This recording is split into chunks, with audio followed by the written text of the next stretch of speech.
We already learned about Warhammer and 40k factions, so it's only appropriate that we learn about a fantasy one. Especially that Captain in chat wants me to one day play Total War Warhammer, which I dread and I'm scared of. we'll have to relearn them from Bricky. True, Bricky made a new video that is a bit more accurate. We should do that.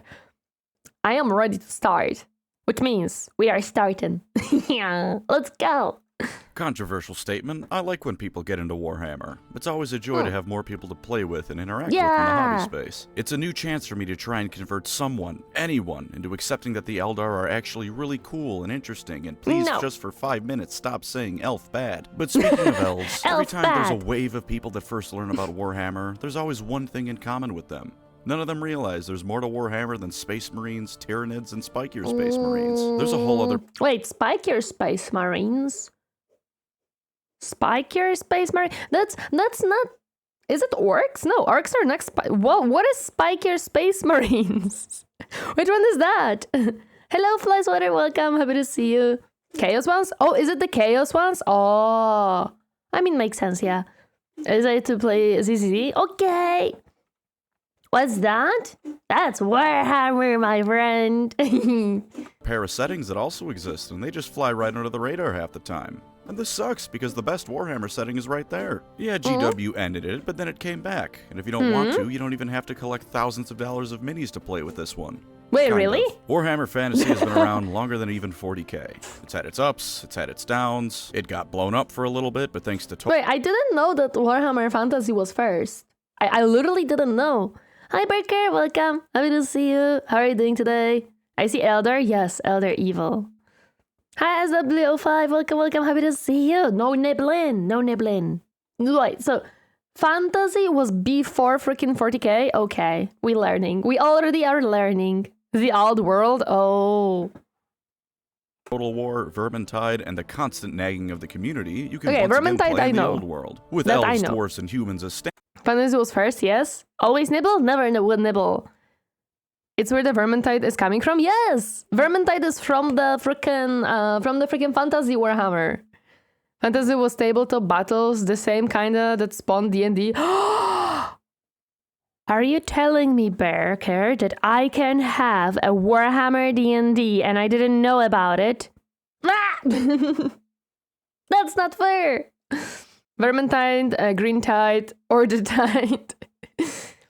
I want coffee, go have coffee. Coffee is tasty. Standard, but also some more out there races, such as magical frogs, rats, and Walmart shoppers. And not enough... It's called Dark Heresy or Rogue Trader. Okay, Rogue Trader, I know. I want to play Rogue Trader. I want to know. Depending on which faction piles on you. Vermintide 2 was fun. Impossible to play without 3 friends, though. I'm interested in those frogs. I want to learn about frogs. I heard frogs. The Walmart shopper, nah, I'm good. They are not pretty.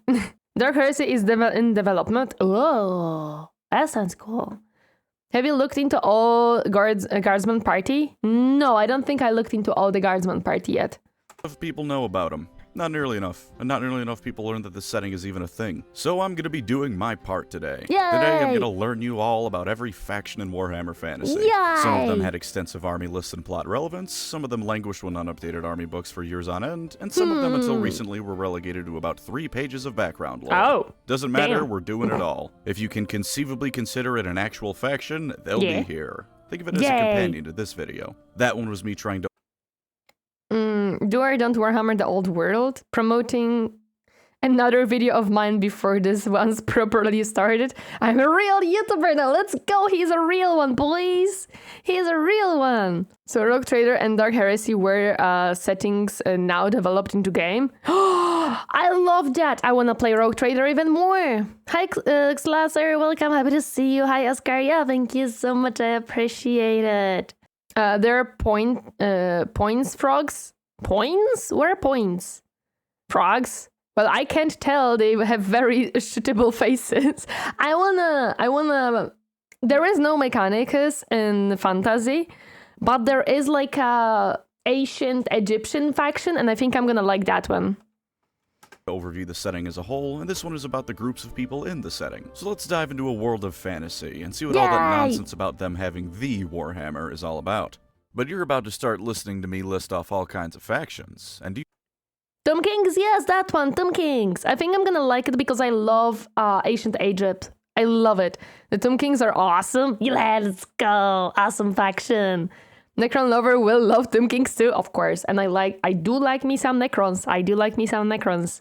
They are my second favorite faction. They are. You know what you could be listening to me with? Raycon and their Everyday Earbuds, the sponsor of this video. Raycon's Everyday Earbuds are some of the finest I'm not available on the gonna market, tell and him they've got a new no, and improved but I version will just tell to go him that no. extra mile. Thank you so much for the raid. Welcome, raiders. It happens all the time. Skavens are more swag than Nids. True. And Captain was trying. Okay, guys. So now there is the thing with heresy that Captain was telling me yesterday before we decided that we're gonna watch this video today. Captain was trying to tell me that Skavens are mechanicals of fantasy. How dare you! My precious mechanicals being put down and compared to a group of rats that are stupid. I did not say that. You did say that. You did say it. You did say it. Oh, that got dark really quick. I compared them with their innovations. Yes, and you said that they're kind of like mechanicals. You said that. Skavens are in a way the most technology advanced, so they are the closest to AdMech. No, I don't believe it. I can't believe it. I played Fall Guys first with a friend, then played Repo alone, then I tried to fix my laptop while chatting, lol. Oh, hope the fixing laptop went very well. I hope it went very well. I did not say that. You did. You did say it. That would imply could invent. True. Mechanicals cannot invent. They are prohibited. Actually, yes. AdMech don't invent, so the Skaven are smarter than AdMech. No! No! It cannot be. It cannot be. I don't agree. No. I don't accept this. No, never. That is a hard pill to swallow. That is a pill I shall never swallow. No. I don't agree. No. No. Max Anthony, thank you so much for the follow. Welcome to my comfy space. Appenders stay. Hi. Duh, I can't accept that fact. No, never. Let's just get right into the features of these bad boys. Multi-point Their connectivity, features? so if you and someone else want to share the music, you can with no problems. Active noise cancellation, because sometimes the outside world just needs to take a step back for a bit. And a new sleek ergonomic design to make them look and feel better than ever before. It's even got a cool protective case to keep them nice and safe. I've got them colored in nice purple in a galaxy-themed case. It's got a nebula on it and everything. No, it's nice. I want the blue one. Oh, the purple is so pretty too. To choose from. You know what's better than that? A 32-hour the battery purple life is very that gets pretty. 90 Can I have the purple one? 10 minutes of charging. I want the purple one. I forget to charge my headphones pretty often, and combined with my complete and What's utter the difference lack of between patience, cats and that's usually dogs? a bad thing. But There is a lot of got my difference back. on those You two. can just charge them up for a little bit, and they're good to go.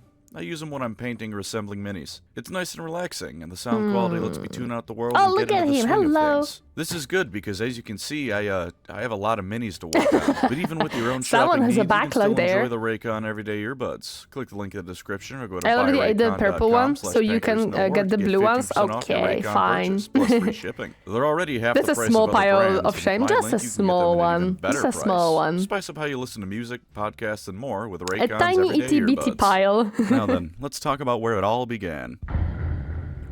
That's orc spelled with a C, by the way, not a K. But across the board, the greenskins of Warhammer Fantasy aren't that different from the ones in 40k. They have greenskins too. I was always like confused why we have orcs in 40k and not in fantasy. I guess I was wrong. We have them in fantasy. Of course we do. Why did I think they are not in fantasy is beyond me. A lot of minis shows 4 boxes. Weak, pathetic. Damn, bro. Have 4 armies, worry of pile of shame. Is any of these armies by any chance a mechanicus that I could get?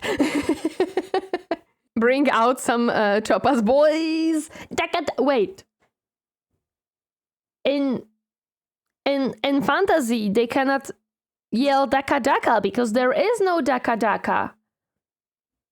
What do they yell then? I was considering a dark mech army, not a dark mech. No, they are evil. That's evil.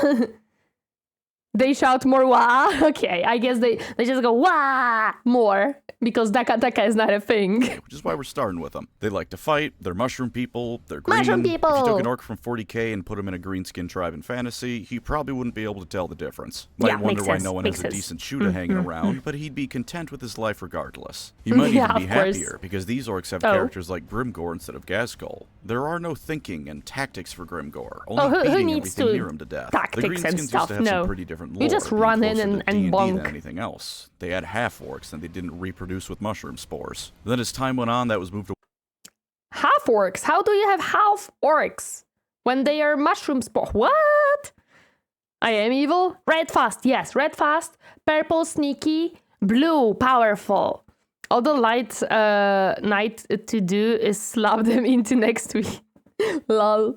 Away from, and eventually we came to where we are now in the old world. That being that the orcs hopped a ride with the old ones' ships when they came to the Warhammer fantasy world. More on them later. Pretty. From there, they naturally began spreading out across the entire world. The old ones and their servants did their best to get rid of the orcs. Ooh, these blue people and the huge dinosaurs. This looks cool. It was before the mushroom stuff. Oh, it was before mushroom stuff. So there was before mushroom stuff. How did orcs become mushroom then? I don't think I heard that. Lizardmen? They look interesting. They're colorful. Gotta go. I have a game of 40k to play. Let's go. Have fun. Hope you win. Good luck. Yomitsu! Hello. Thank you so much for the raid. Welcome, raiders. Hello. So what's all the deal with the Mechanicus obsession anyway? They're just cool, dude. They're just cool. I just like them. It's like, I don't know. A crazy people who just, they pretty. Exactly. They pretty. It's the simplest way I can say it. They pretty. I won't steal my barbecue because I will share. Okay. Then I will just take it. Okay, so lizard people. I want to learn more about lizard people.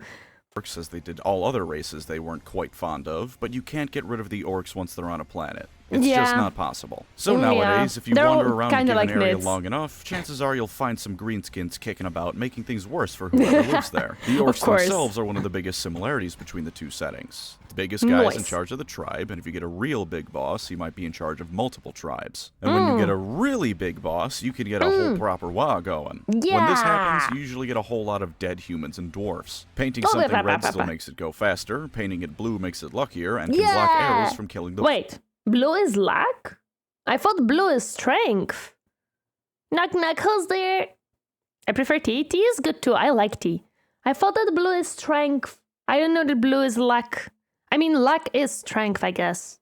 Makes sense. Blue painted orc. And they still love looting. Not nearly as much as in 40k, but you can always find an orc in a tribe wearing dwarf plate armor or wielding a human greatsword he grabbed off a corpse. They do have some more savage brethren who judge other orcs for using things like basic tools or digging a pit to shit in rather than just letting it drop where you stand. But aside from being a bit more magical, those orcs aren't really all that different. Where you get the biggest change, though, is with the goblins. See, in 40k, grots are an entire species of plot irrelevance to the orcs. You'll get one like Makari once in a blue moon who are allowed to be in the shadow of the spotlight of a far more famous orc, but the goblins in fantasy are an actual threat all by themselves. Sure, they're still cowardly and will refuse a stand-up fight unless they outnumber the enemy 40-1. Sure, they're still kicked around by the orcs and are used to do all the manual construction stuff. And sure, they're still slightly smarter than the orcs, so anything resembling any actual construction or research is done by them. But every now and then, not often, but every now and then, you get a goblin who's a cut above the rest. And when that happens, everyone's in trouble. The goblins are cunning little buggers. They know in a straight-up fight they're gonna lose, so they'll wait till the biggest orc around is sleeping and slit his throat. Or poison his food. Or convince... So basically, goblins are like the little plotting behind the scenes little creatures. Annoying little shits. Yeah. Yeah, that's why it's the most powerful color. Oh yeah, makes sense. Water. Become. Thank you for the hydrate and posture check. Thank you, thank you. In Sim, there's something shiny in a nearby cave filled with hungry trolls. And sometimes, if they're really insane, they'll overdose on literally magic mushrooms, and when they come back to reality, they've slaughtered every orc in charge in a manic frenzy. Now, wait, so these little fuckers literally just get themselves dragged and high to go and fight orcs? LOL. LOL. And go berserk. Oh my god, this is awesome. instead of a big green moron who just about knows which way is forward. Also, I love their little shield like design. Leading an orc army. A green little Sun Tzu who's gonna run circles around you and your entire military. Hello there, Dorn of Green, welcome. Happy to see you. I'm sorry, your name for some reason was a problem for me. Greenskins are a favorite of mine along with Chaos. My goodness, we have so many Chaos people in my chat. Man, we have to do some purging. We really do have to do some purging here. Welcome. How are you doing today? Happy to see you. Chaos factions just have more personality in both universe. Yeah, it is true. Green screens, wah! Or you can get one that pretty much just lucks into the position, like Grom the Paunch, hallowed be his girth. Instead of being clever, he just got incredibly lucky and was forced to eat troll meat. Instead of exploding, which is normally what happens when you do that, he just kept growing alongside it. 3 things happened. 1, he got so incredibly fat he'd beat rival orcs by sitting on them. 2, he became a legend among goblins everywhere. The alpha male fantasy they wish they could be. And 3, he nearly ended the world by sailing from the equivalent of the Middle East or Africa to the middle of the Atlantic and destabilizing the High Elves. If you like Grots but wish they could, do anything important ever, maybe take a look at the goblins. Their history really isn't anything special, though, mostly because they're greenskins and what... One hail, first stream I got. Awesome, welcome. What you see is what you get. Usually they beat each other What you see, what you get. I like that. One of them beats up enough orcs that he convinces them all.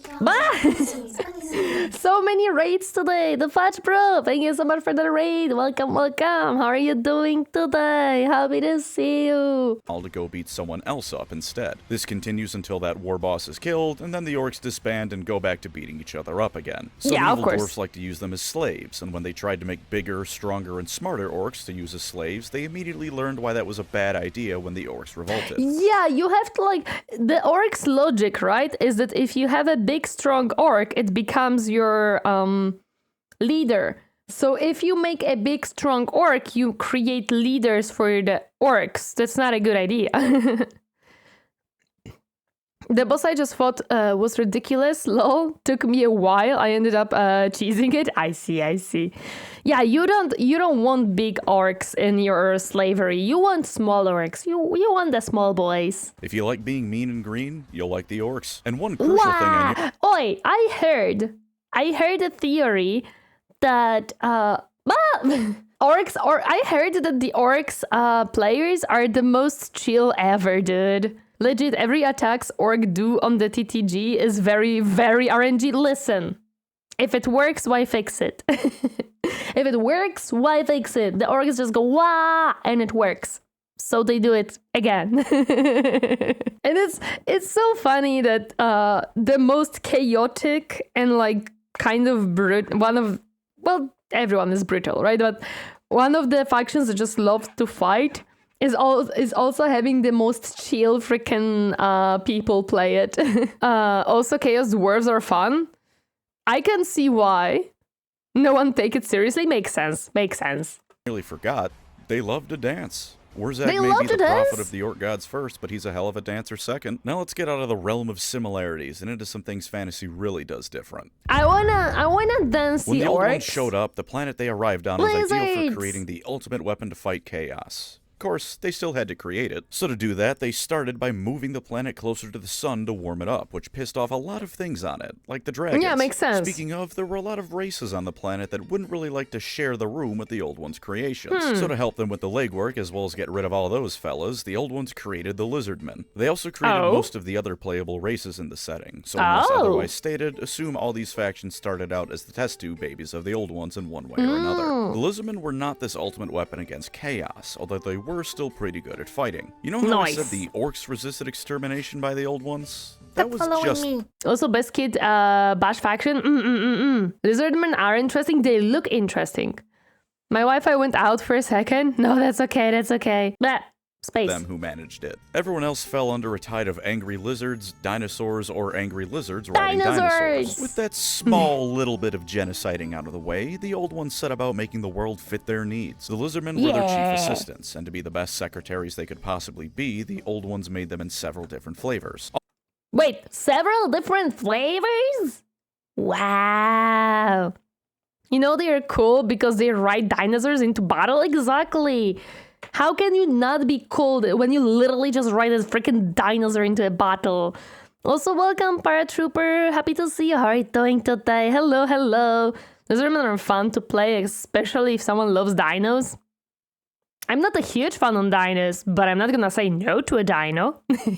All of them with a dash of Mesoamerican cultures thrown in, because if you have the option to have Aztec lizard-riding dinosaurs, you have no good reason not to take it. Exactly. First you have the Slann. The Slann are the best wizards in all the world. They may be big fat toad people, but the first generation ones were the ones who changed the entire planet's orbit, moving around where it needed to be in space. Moving down the generational line, they did get weaker.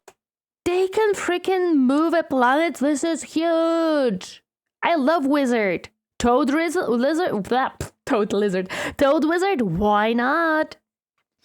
These are basically South American lizardmen. Yeah. I'm tired, but Warhammer is cool and the video is cute, so I preserve. Let's go. I'm happy to hear that you think I'm cute. I hope you can just relax and have a nice time then. But that's highly relative. Second generation Slann could only cause entire mountain ranges to suddenly appear at the drop of a hat. These were the lizardmen who directly worked with the old ones and delivered their messages and will to the rest of them. Next you have the Saurus. Stupid people might think that since the Lizardmen are a Bronze Age civilization at best, they're not much of a threat. Then an 8-foot-tall monster from the Cretaceous period clubs you to death with an obsidian axe, and you find out just how the Saurus were able to depopulate an entire planet. These were the generals of the Lizardmen armies. They were bred for war and only war. They're pretty straightforward, and all their characters have the same background of bred to kick ass, but this is Warhammer. That's a feature, not a bug, and they break it down to its simplest possible form. Next are the Skinks. They're little chibi gecko axolotl. Chibi gecko! Oh my god, I love that. I want a chibi gecko, guys. I want a chibi gecko. Dungeon toads are good tier, yeah. At least they are not fairies. I want a chibi gecko. Things that do to the day-to-day management of Lizardmen society. They're so you need a building planned out or to do basic diplomacy, you send the Skinks. They're also skirmishers. When the trees start speaking great planese, it's the Skinks doing it. They've even got their own god all to themselves. It was a bit of a controversy when he came around at first, but the rest of the Lizardmen seemed content enough to let him be worshipped. Finally, we have the Croxagores. They're Crocs! We have Crocs! Let's go! Lizardmen are scary as fucking lore. Oh yeah, they are. But look at them, they're so cute. I just wanna scratch their little noses. Just scalies? Just scalies. Yeah, Kikas, give me my topper. I forgot the name of the specific Slann, but he got killed by chaos and he just went, dying is cringe, and magically refused to die, wrecked house, and brought himself back to life because being dead just made him stronger. Lol, I wanna be that cool, dude. I just wanna say, dying is too cringe, dude. I ain't dying right now. Hearing Age of Mythology music in the background of the vid just kicked me of nostalgia. Imagine a Rabbitman army. Oh, I want it. I want it. I fixed it. Let's go, Sammy. I'm happy to hear. I'd love a mod for that. Can I have rabbit people? And the super the abilities would be super kick and super jump and stuff. And of course, scratchies, because bunnies are scratching. We have crack. No, only crocs. Gatormen. They build the buildings and gator death roll all over enemy armies. Yeah, That's they it, just but death that's all they roll. need to do. When Chaos first came and the Old Ones fled, the Lizardmen had to figure out how to not only survive, but continue the Old Ones' work in their absence, which they sort of have been pulling off a little bit. They held off the invasion at the cost of almost all the first Slann and most of their spawning pools, turning them into a very numerically disadvantaged race. Not that this stops them from still sometimes rampaging across the world, but they are largely held up in the jungles of Lustria nowadays, also known as South America, because Warhammer Fantasy is just Earth if someone with really shaky hands drew a map of it. They're isolationists, the Slann will spend centuries at a time meditating on the few plaques the Old Ones have left, and they really hate when tourists come to Lustria because it's usually to steal those plaques. They're all gold, you see, because gold doesn't tarnish or rust. Convenient for writing things down in a jungle, less convenient when all the warm bloods come to steal the shiny stuff. If you see a Lizardman army, you're either screwed because the Great Plan dictates your death, or screwed because you're somewhere they don't think you should be. Very simple faction, but again, that's a positive. Sometimes being dino-brained is the way to go. Sometimes you just have to be a dino little brain and jump and go and run and, well, you know, you just gotta sometimes run in. Without the wah. Also known as the Imperium, but not as awful. These guys are the default protagonist faction. They're the strongest nation of men in the world, and that's no meaningless boast here. I mean, they have a griffin. I like griffins. They are very pretty. But I don't like humans in fantasy. They're mostly boring. Damn warm bloods, exactly, stealing the plaques. Don't want to hear anything that's crack. Because there's actual competition they have in that department, unlike the Imperium. They formed about 2,500 years prior to the setting's modern day, when a pretty cool dude named Sigmar was born. Sigmar had a dream, uniting the scattered tribes of barbarian into one unified nation of mankind, to drive back the darkness and bring peace to the land. He did this chiefly by beating up everyone who disagreed with him, but in fairness, most of them deserved it. If this sounds familiar, let me just remind you that this guy was here first. Plus, Sigmar realized that I see what they're implying. I see what they're implying here. Wait, until she learns about the Bretonnia. I loved Bretonnia, okay? Age of Sigmar mentioned, let's go! You can just tell me to abandon my trade to alter names of everything? Yeah, I guess. Outright killing everyone just because they disagree with you is perhaps a bad idea that will lead to problems later down the line. Wait, no, I don't see a problem with that. If you kill everyone who disagrees with you, there is no one to disagree. Duh. Dude, I see no problem with that logic. I genuinely hate the Empire. They did my boy Archon dirty. We hate Sigmar in this house. Oh. Sigmar bad? I thought Sigmar good. Warhammer Fantasy was actually the first of the two games. That's what the video said at the beginning. I know this channel kind of disliked 40k Imperium. I like 40k Imperium, well, mostly because of Mechanicus, but I don't... Yeah. And that's the Warhammer in his hand. Warhammer! Oh, this is where the name comes from. That would make sense. And so he settled for only beating them up. Sigmar didn't just beat up people, though. He also beat up a lot of orcs. Like, a whole lot of orcs. So many orcs that the Dwarfs swore eternal friendship with mankind, because if Sigmar is so kick-ass, surely the rest of humanity can't be that bad either. He united most of the tribes of man in the area, and you better believe I'll come back to the most later, and form the Empire. Bretonnia, let's go! We have the tea with the milk. The power. Totally not chaos propaganda. Why do I feel like it is a chaos propaganda? Empire of Man. 50 years later, he just up and left. Wait!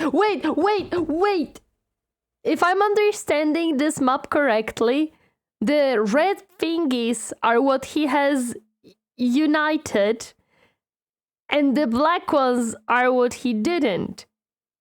This is literally Asterix and Obelix, where the Rome was unable to freaking get this one stupid village to, what is it called? The word. This is the old world map, yeah. Totally not. This is the freaking Asterix and Obelix, I'm telling you. It's literally that. 40k is filled with races that are fun to play, but not fun to play against. Depending on who you ask, these two sides will differ. Of course.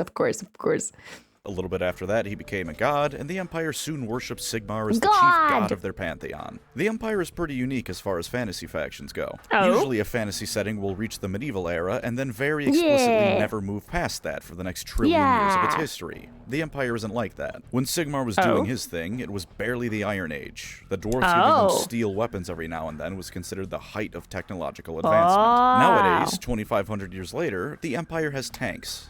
Good tanks? Yeah. Look, for a Renaissance age civilization, tanks are pretty damn impressive no matter how good they actually are. They have factories, mechanical horses, and countless other things that make you wonder if the book you're reading was put in the fantasy section by mistake. No, it's fine. Well, Bretonnia, France, and UK are to the south, so kinda checks out. This is Asterix and Obelix, I'm telling you.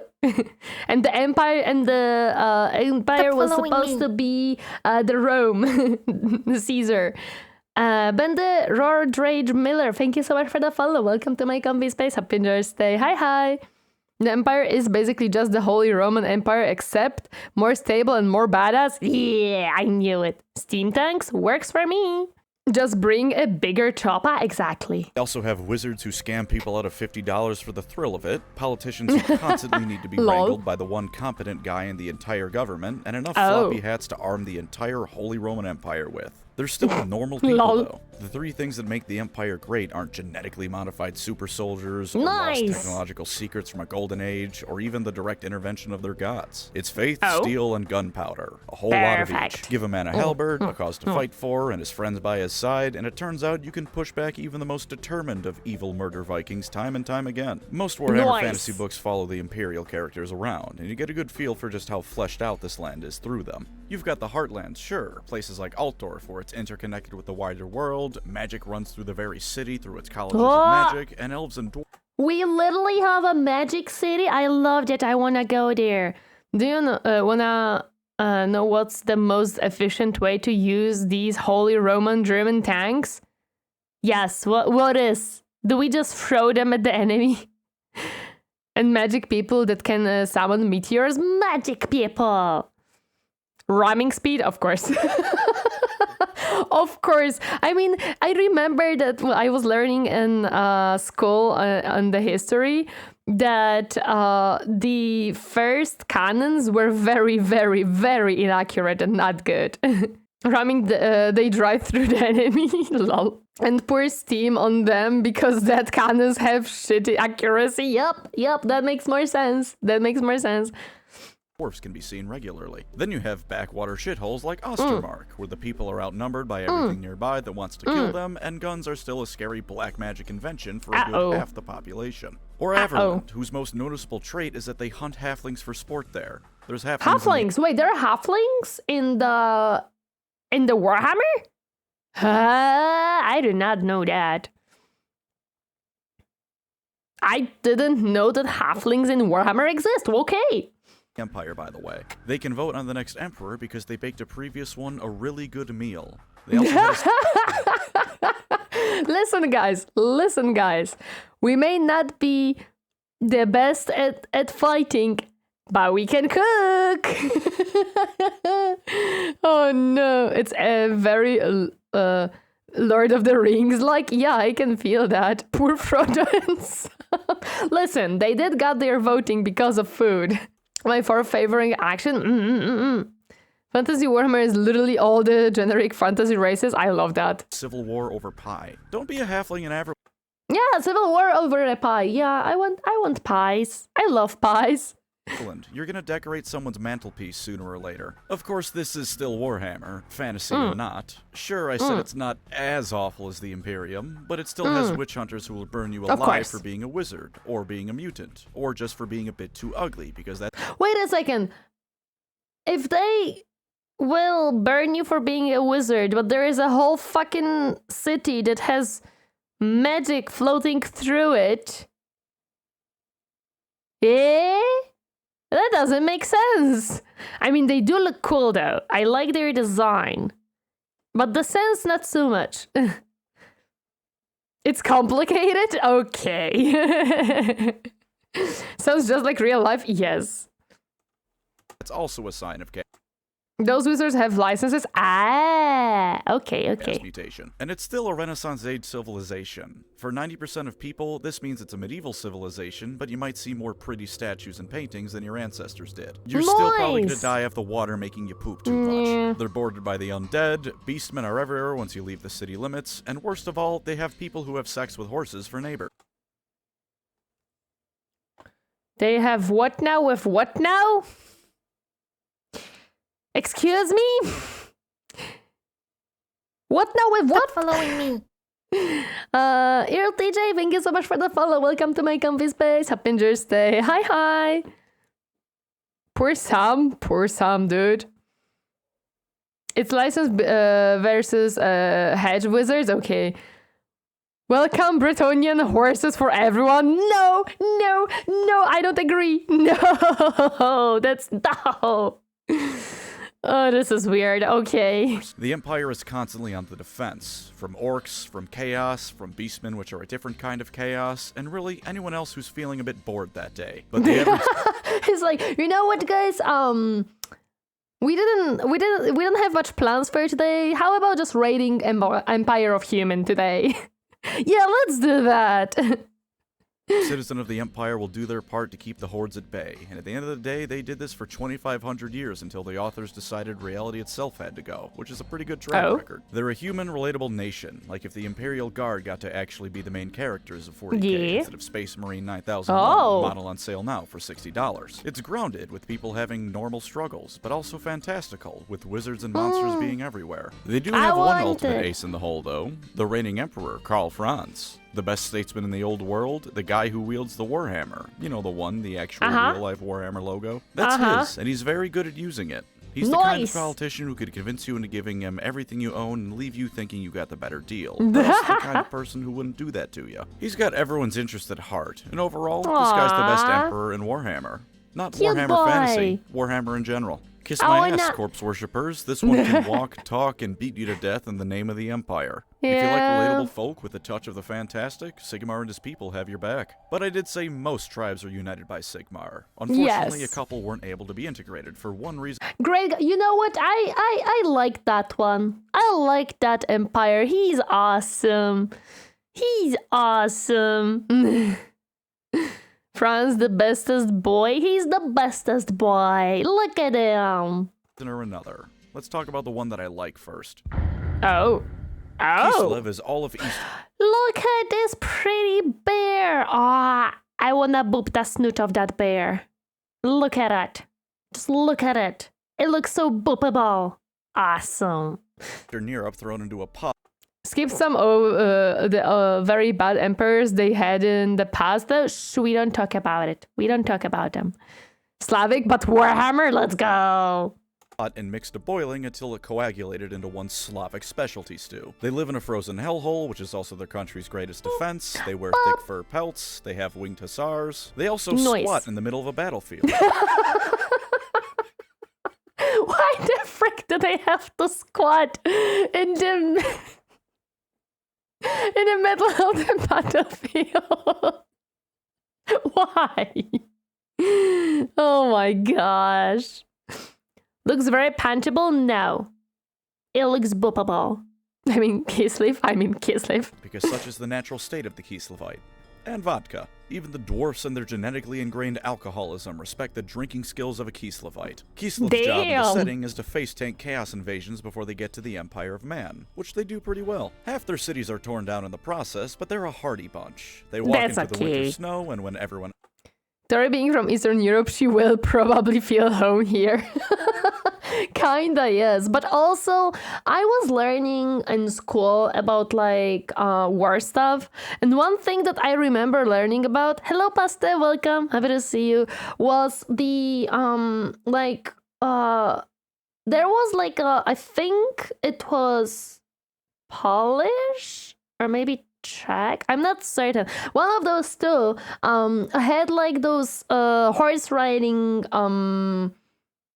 knights of swords that had those little like on their backs they would have those kind of wings made out of metal, similarly what you see here.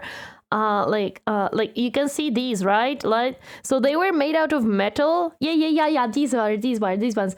But I remember that the whole point of them was to have 2 of those so that they make the noise. Polish cavalry. Okay, it was Polish. So that they bonk against each other and they make noise.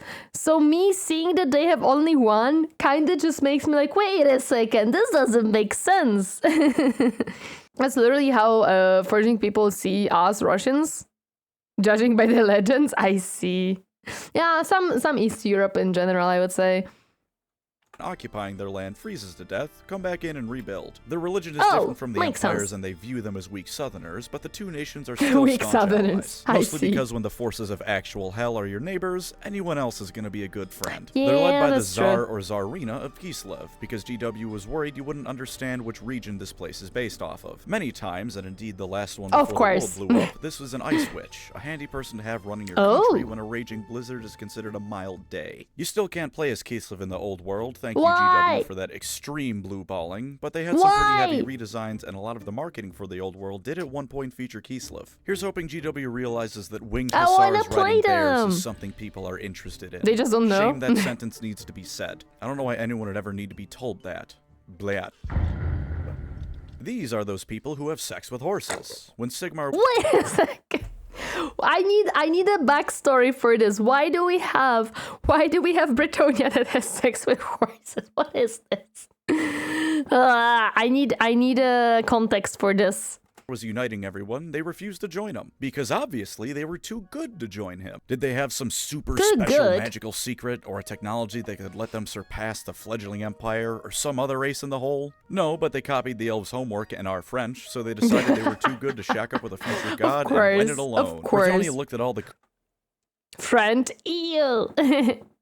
I think you can play them in Total Warhammer. One of the main fantasy races. I see. Highly reminds me of the Golden Compass movie. Lol. Cool advancements the Empire was making, how it was a dynamic nation in a genre that usually gets to the medieval era and then freezes like it's going into cryo-sleep, and said no, we will not be doing that. We will be staying as medieval land. It is mandated by the government that technology will not advance, that society will never have any major upheavals, and that everything is just perfect the way it is. It's like that old decree the Pope made that declared crossbows were a blasphemous weapon, taken to be an entire society's philosophy. Bretonnia is all about knights. Baby knights proving themselves, magical knights defending the realm and saving damsels. Look at them though, they look like those old medieval hearts, you know? This looks pretty, like those, I kind of like it. Hi, Echoes family! Hello! Just because. Hello there, Pokemon fan Mario, welcome! Happy to see you. How are you doing today? With Diabetes Peak Warhammer, wonder when he gets the Warhammer to propose to an elf. Ew. And they say, cavalry is dead. Yep. No, it's not. Look at these boys. Hi, Tailies. Welcome. Happy to see you. How are you doing today? Hi. Knights leading the country, the further the goals and interest of the rest of the Pretty knights. nice. Imagine King Arthur. That's it. Just imagine King Arthur stretched out to be a whole faction. The universe justification is that they saw... Look at this horse. They have ghost horses. This looks so awesome. I love this. It was a pretty cool movie too. Bretonnia is basically that Monty Python scene when the peasant says strange woman laying in ponds distributing swords is no basis for a system of the government. And horses. Lots of horses. I'm a horse girl though. So I love horses. So horses, yes. We do love horses. So she doesn't know about the pretty boy yet. Well, there is one pretty boy, but he's in 40k and he's dead. Yeah. I want another pretty boy. Somehow the French has returned to the old world. Of course. That's how they get you? Those damn horses? Yeah, that's how they get you, dude. That's how they get you. high elf cavalry and just ran with the concept. Out of universe, it's just King Arthur and every medieval stereotype thrown together. You could admittedly say the same thing about the Empire and the Holy Roman Empire, or Kislev in Eastern Europe, but those are eras and places fantasy writers don't usually copy wholesale, so they get a pass from me. Bretonnia is the land of almost every fantasy setting ever conceived since Lord of the Rings, and it shows. Unfortunately, they can afford to do all of this fantasy stasis, because an elf goddess is playing them like a fiddle. Their precious Lady of the Lake, also known as the elf goddess of magic. So about that random lady in the lake distributing swords. Is that what we're talking about? The precious lady of the lake, is that what we're talking about? Are you considering trying the Warhammer Total War games? If I recall, you can control those horses on there. I am, but on a bit later down the line, yes. I'm just, I am worried because I'm not good at tactical games. So first I'm learning how to play the tactical games, like Dawn of War and stuff. And maybe later down the line I can learn how to play Total War. It's gonna be interesting, but we're gonna do it probably. Jake chooses some super special knights to become Grail Knights. They sip from her chalice of bathwater, and when the non-Grail Knight emerges, they're like supercharged D&D paladins. Bullets are an inconvenience, their armor is magically toughened, and their mounts never tire. So until the Empire invents the Gatling gun, they're able to keep being aggressive backwater dickweeds. In older lore, they were tolerable, but in modern lore, someone must have felt they weren't angsty enough and made them nice and extra oppressive. The peasants are honored if the noble allows them to have 3 pennies a week instead of 2. Ladies who aren't magical are property, because medieval times, and social mobility is a punchline. I hope you like medieval medicine. The Empire's medicine already isn't that great. Bretonnian medicine is the kind of thing that has a 300% fatality rate. And horses. Everyone has a horse. Even the lowliest peasants have a horse. A horse that more often than not eats and lives better than they do. I like horses, but I don't like them that much. If you've ever... I do. Hello there, too, and welcome. Happy to see you. How are you doing today? Hi. I've only got the first one at the moment. I enjoy the battle side. I'm utterly disappointed with the building and management side. Lol.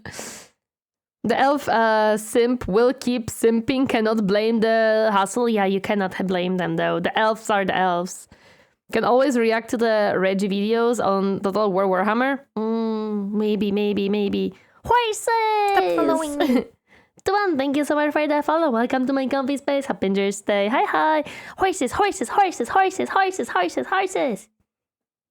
You get a horse. Everybody gets a horse. Been to medieval times and made that your entire personality? Bretonnia's a good faction for you. Because God is real and hates me, they're also one of the starter factions of the old world, so getting into Warhammer Fantasy nowadays is pound for pound fairly easily done with Bretonnia. In all honesty, pick them if you like them. It is on some level cool, because for as much shit as I was giving them generic and bland knights... Damn horse girls, that horse anime game must be Bretonian propaganda. Except it's Japanese and about Japanese races. If it's not an anime girl, it's real horse. Yes. I cannot believe the most technologically advanced race is Warhammer Fantasy are a shit ton of rats who tread the Geneva Conventions as a holy gospel to everything in it in every waking second. Listen, sometimes when there is no rules, that's what happens. I've imagined air riding a horse. It looks quite funny. I would be stomping my stompies so that the horse goes zoom. They disregard the Geneva Convention, let's be real. Bretonnia would go absolutely batshit insane for Uma Musume. Yes. Yes. Yeah. Oh boy, I want to know about that one. Honest, I really love the Napoleon and Empire version of Total War because I like the Napoleonic period. Oh no, my battery's getting low. Well, see you later. I'll see you later, Echo. Thank you for stopping by. Appreciate it. Imagine Torineesan stomping her little feet in anger. It would be adorable. Yes, that's what would happen. That's exactly what would happen. Knights are cool. There's a reason every 5-year-old wants to be a knight and not a Landsknecht. I mean, for God's sakes, just trying to say that word is difficult. Yeah. The other army GW What has refused that? to put onto the tabletop despite already having a direct hand in But they look reworking so them for Total cool. War. Did you know there's a fully fleshed out Dragons? Cathayan army book for GW developed? You can't have it because funds Oh. not allowed. This is Why? a shame because Cathay is awesome. Dragons Why are not? also awesome. Cathay agrees because they're ruled by immortal dragons who the Cathayans follow at every Dragons! whim. Fantasy China is a magical place and one of the few places in the entire planet that might not be a terrible one to live in. Every now and again, it does what actual China used to do and implodes, and sure, those I ruling love dragons get along like dragons. all siblings do, i.e. barely at all, but in day-to-day life, not a bad place. I And it want always comes back dragons. together after imploding, usually after Mommy and Daddy Dragon come back to kick everyone's heads in until they Oh, start they're just behaving a bit again. angry It is, like I sometimes. said, just fantasy medieval China. But that is I a love that. compliment. You know those terracotta soldiers? What if Yeah. they were animated by magic and also 100 feet tall? Are you a 40K fan? Imagine if the Primarchs weren't utter morons and failures almost to a man. Because that's Lol. Cathay. Again, for reasons I will never understand, we don't have them yet in tabletop. But Total War does, and by God is it fun to play as Cathay. The Silk Road was prosperous in real life, and it's prosperous It's in so Warhammer. So if/when they pretty. finally come out, prepare to show the world why China was for a good 1,000 years the most prosperous country. Also, look, they have like flying buildings. This is so cool. I want this one. I like this one. Do you mean the checklist? Yes, that's exactly what it is. I bet my ancestors didn't quite like the Napoleonic period, maybe. Gotta get the DLC then? Wait, we don't have DLC for dragons? We need a DLC for dragons. I want dragons. Did pretty well since they had dragons. Also, their main neighbors were Magbanka race, that is ogres, of course. The planet. It's even better here because this Great Wall has magical dragon ladies guarding it. I love Cathay is dragon. also near the countries of Nippon, Ind, and Koresh. Nippon is Japan, Ind is India, and Koresh course. is Southeast Asia. I'm not giving them their Okay. own spots because no one cares about them, and I can't bring myself to either. That's it Why? for the non-chaotic living humans, but that doesn't mean we're done talking about humans. I wanted to learn about Nippon and Korea. Unfortunate. I want the Japanese representative faction in fantasy. It technically is there, as you can see, just no one cares. The next few ones just don't have a heartbeat. Or skin. Or what? These are the bad guys when chaos has taken a break. Oh. Imagine Dracula, if you will. Yeah. Now imagine Dracula if he had a 100,000 strong army of zombies, Oh. skeletons, lesser vampires, and pretty much anything else that you could find at a spirit Uh-oh. Halloween. The total history of the vampires stretches back thousands of years, but for the purposes of this video, we're only going to go back a few hundred. We go to Yeah. a fella named Vlad von Karstein, because if you haven't caught on yet, this setting is allergic to subtlety. He Hi, showed up Vlad. to the very on-the-nose empire province of Sylvania, which was a Hello. horrible place to live. It was covered in swamps, the people were dumb and afraid of scary monsters, and because this setting is what it is, they weren't even wrong to be so. When a peasant in real life says the witch made their family ill with the plague, it's baseless superstition. When a peasant in Warhammer says that, there's a good chance they're right. When a Sylvanian peasant says that, they are right. Vlad shows up to... Then why the frick are they living there? Just leave. Vlad, my man, my first and best campaign. Their origin story is amazing. You will have to watch a video about it. Okay. Vlad, my man, I don't like your place though. I don't like your home, dude. This province marries the daughter of the ruling noble to become its next ruler, and despite being a blood-sucking vampire, this place sucked so hard it was a marked improvement. Oh, Even boy. better, him and his wife Isabella actually loved each other. They had vampire kids Oh. like Conrad von Karstein, who is Oh. insane and liked to twist the heads off of peasants, and Manfred von Karstein, who is the worst. Of course, this wouldn't be Warhammer if everyone was just nice and peaceful, Yeah. so one day Vlad had a brilliant idea. What Oh. if he was the emperor? He could live forever and Oh. usher in an eternal age of prosperity. Mostly for boy. vampires, but for some of the people too. So he I tried to mean- become the emperor. At gunpoint. Zombie point more like, but 100,000 zombies is a lot more effective than most Yeah. Renaissance age guns were. True. He failed, but the damage was done. Him, his wife, and their children spread vampirism across the empire. Oh, boy. Now Sylvania is barely even considered a part of it, and everyone does their best to ignore it. This is probably a bad move, because every few decades some vampire likes to try their hand at raising a massive undead army to take over the empire with. They all Of fail, course. but they're very murderous. Them Oh, failing boy. means the empire's population only drops by 20% instead of 100%. Yeah. Just watch the first episode of Castlevania if you somehow haven't for what it's like when the midnight aristocracy goes to war. There's a lot of Oops. vampires to choose from though to get your specific undead needs satisfied. The von Karsteins are the classic vampires. vampires who want to suck your blood and rule over the night. Wait, I kind of like the lady. And the dude in he kind of likes nice. They have no archers, cannons, or range in general. Oh boy. A number of the factions have an incredible history, although some do stick out. They have blood magic and zombies. Oh boy. Vampire origins are connected to the Tomb Kings. Okay, we gotta learn. I have been convinced. In fantasy, I prefer the dark factions like Draki and Vlad. Won't lie, this side of Warhammer isn't my strong area. I see, that's okay. The Lamians are a vampire KGB with spy networks in pretty much every place on the planet. Nice. Except Lustria, probably. The lizards don't take kindly to that sort of thing. Whoa. Destroyer, what happens if your average Florida resident became a vampire? The Necrocs are evil wizards, and the Blood Dragons are a heavy metal album cover. If you thought it was kick-ass when Dracula sent the forces of hell to wreak havoc on the living, you'll love the vampire counts.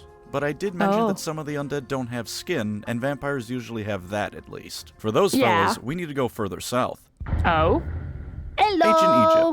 Ancient Egypt. You now understand the basics of the Tomb Kings. Once upon a time, thousands of years in the past, the lands of Nehekara were prosperous. They had regular contact with their gods, magical constructs to defend themselves with, and when they had a good king like Settra, they would sometimes go on to conquer half the world. Then a fellow named Nagash was born. He's awful. This man was a monster through and through.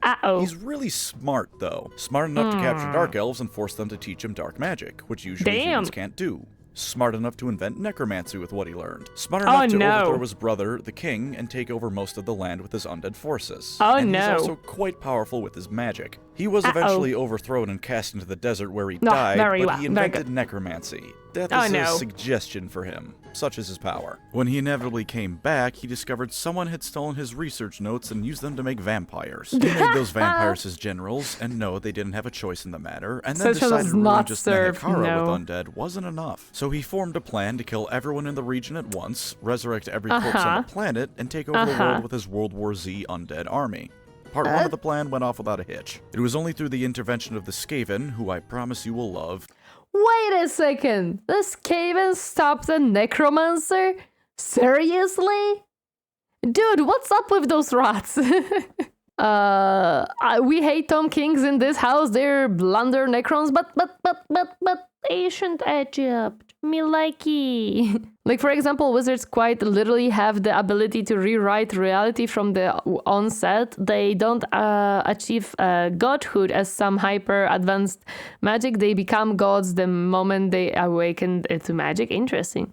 Skaven are my third favorite faction. Tomb Kings are not blunt. Their history is pretty cool. Why must they be necromantic, though? And the last living dude in the region, which kept most of Part 2 from happening. Then everyone in Nehekara promptly stood back up, realized their hearts were no longer beating, but they were still standing, and things got messy. Imagine Game of Thrones before it became horrible, with all the political fighting over who gets to be king. Oh yeah, because you resurrect all the kings, so now all the kings want to be kings. Oh boy.